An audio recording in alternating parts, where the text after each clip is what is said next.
I don't know if anyone's been watching the Olympics this week. There's one thing about the Olympics, before we go into it, that I'd like to discuss.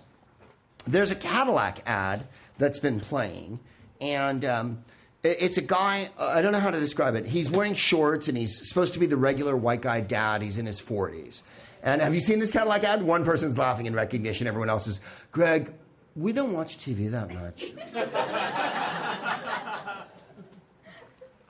A lot of times you'll find us down at the coffee house looking at some apps we've been designing.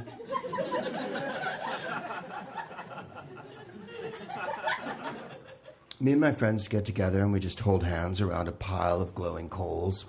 And we try to invoke some ancient rites and rituals. So, what's this television you speak of?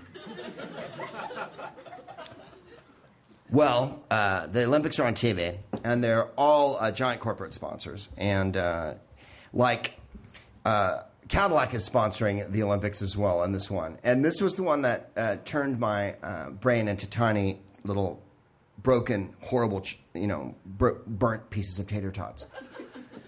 Mr. Dad walks out, and his family's there gamboling behind him in his suburban Mons, right? And, of course, we find the Cadillac in the driveway eventually.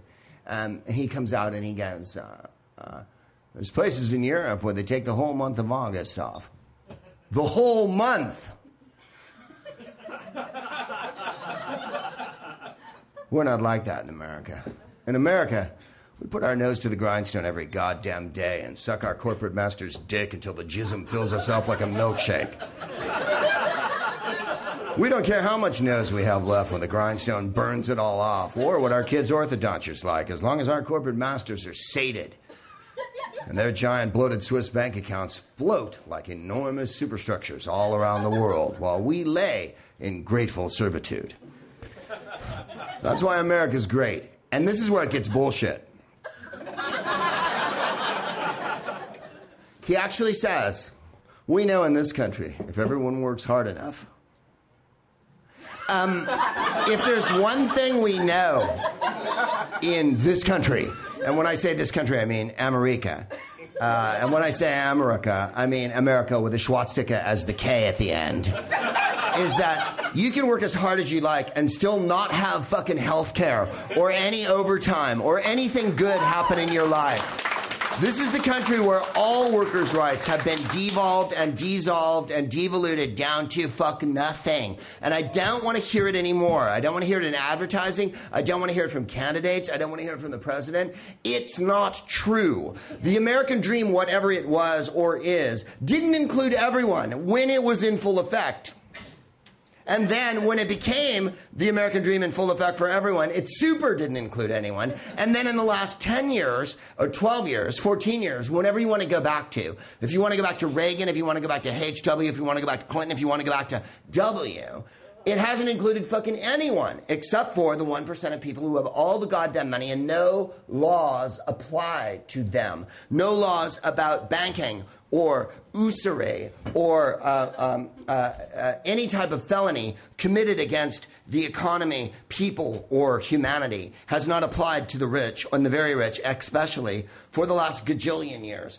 British Petroleum pollutes the Gulf, and there are no fucking ramifications other than a small slap on the wrist fine. HSBC deals drugs all over the world, and they receive also a non-punitive fine. The wolves of Wall Street go bananas and take all of our money and destroy the economy, not only of this country, but of the entire fucking Western society, and they go unpunished. And at the same time, we are forced to take off our shoes. If you were going to go to the sucky fucking Olympics this year, you weren't allowed to take toothpaste because there was a pretend toothpaste incident 2 weeks ago.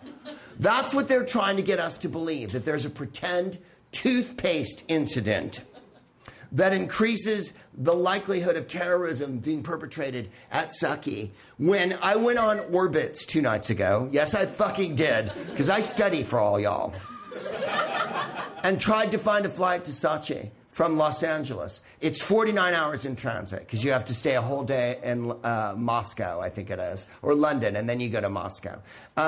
There's nobody at these Olympics, by the goddamn way. They're filling the stands with Chinese volunteers, they're calling them. They've spent $50 billion, as we've already said on the show, more than all the other Winter Olympics ever combined.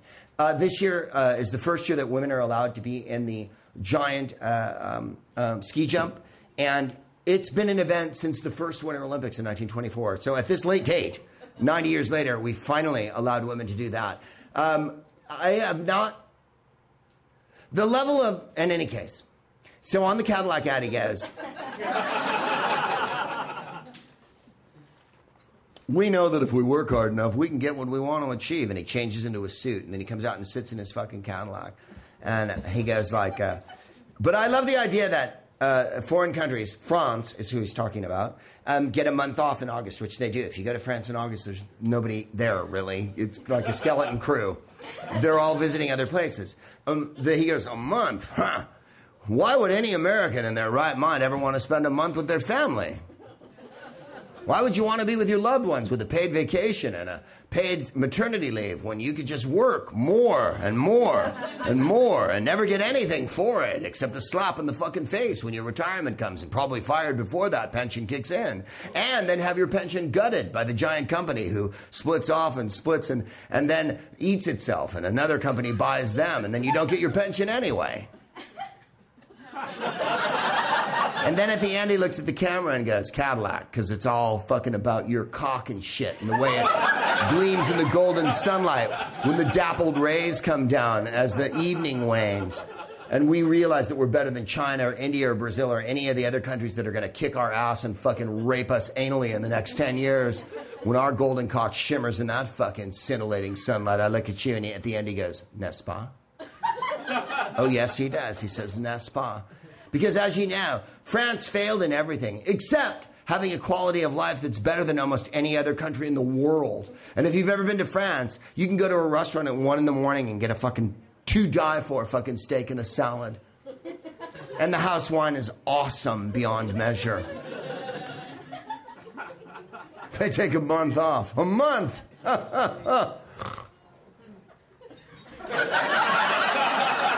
Who wouldn't want to push a millstone around this circle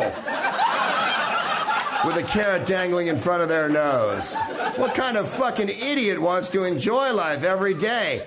Having sex with their wife and looking at their loved ones with a gleam in their eye and spending golden moments sharing outstanding fucking poetry with the people that mean the most to you and make your heart reverberate, and every golden dawn is like a sunbeam aimed directly at the heart of your soul. Why would you want that when you could fucking work for the Koch brothers and shit? The fuck's wrong with you, America?